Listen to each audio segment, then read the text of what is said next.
I bring a message for you all, a warning, a sigil. But first, I want to see the sparkle flies. Zoe.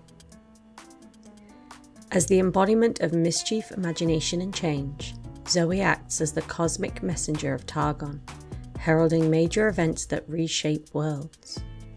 Her mere presence warps the arcane mathematics governing realities, sometimes causing cataclysms without conscious effort or malice.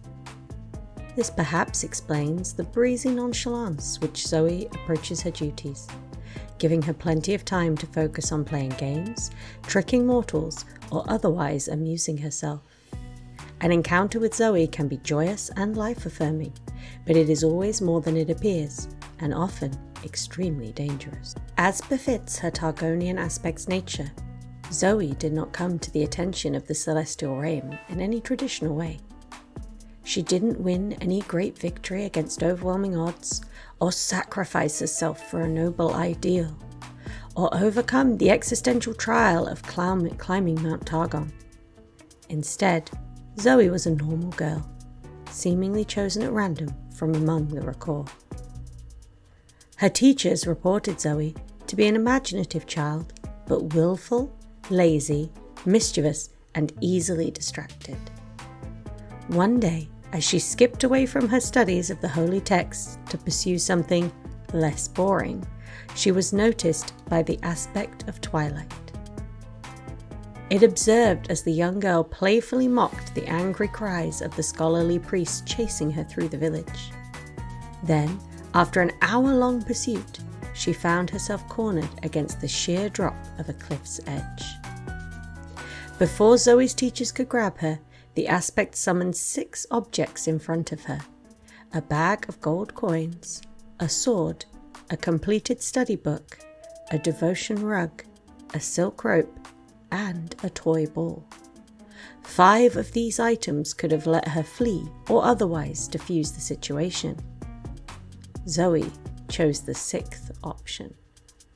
Unconcerned with escape or forgiveness, she instead grabbed the toy ball, kicked it toward the wall of a nearby house, and sang gleefully as it ricocheted among the humorless priests. The aspect hadn't seen such joyful irreverence in the face of peril since its last host, who heralded the end of the Great Darkin War.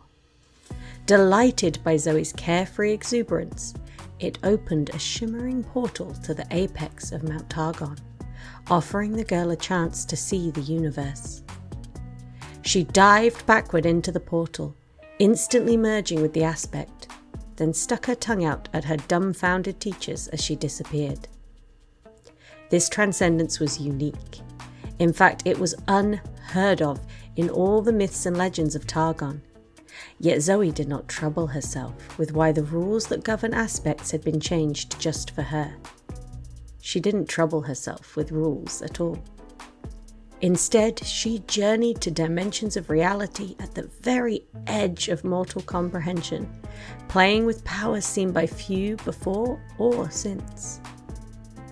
While, for Zoe had been barely a year had passed, she returned home after what had been apparently many centuries in Runeterra. Full of teenage curiosity, she wondered what she had missed while she was away. Fortunately, she could traverse the streams of time with only a thought. Among the events she witnessed were the rise and fall of the big armoured meanie, Mordekaiser, the destruction of the Blessed Isles in the spooky ghost party, the cataclysms of the War for Sparkly Rocks, and the founding of a dour new nation near the No Fun Forest. One thing in particular became clear to Zoe. She was not alone.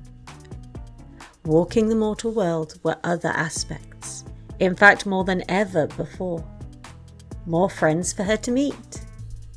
But they brushed her aside time and again, seeming rather preoccupied with whatever it was they were doing in the spaces between realms. Intrigued, Zoe travelled to the stars, where she found the great cosmic dragon, Aurelian Sol. Although he clearly despised her, as he did all her kind, Zoe always returned to the dragon's side, trying to discover what had grieved him. From his bombastic and self-aggrandizing diatribes, she gleaned that her fellow aspects had humiliated him, crowning him with a cursed artifact to siphon away his power. Zoe felt sorry for this poor space doggy, and vowed to do whatever she could to protect him. For his part, Aurelian Sol has at least stopped threatening to destroy her when he eventually takes his long overdue vengeance. Whether Zoe's curious relationship with the Starforger is due to mere whim, possessiveness, or her function as a cosmic disruptor, no one can be certain. For the scholars and mystics in Mount Targon, the emergence of an aspect is usually a joyous occasion. But Zoe's unpredictability gives them pause, as not even she knows what her presence could portend.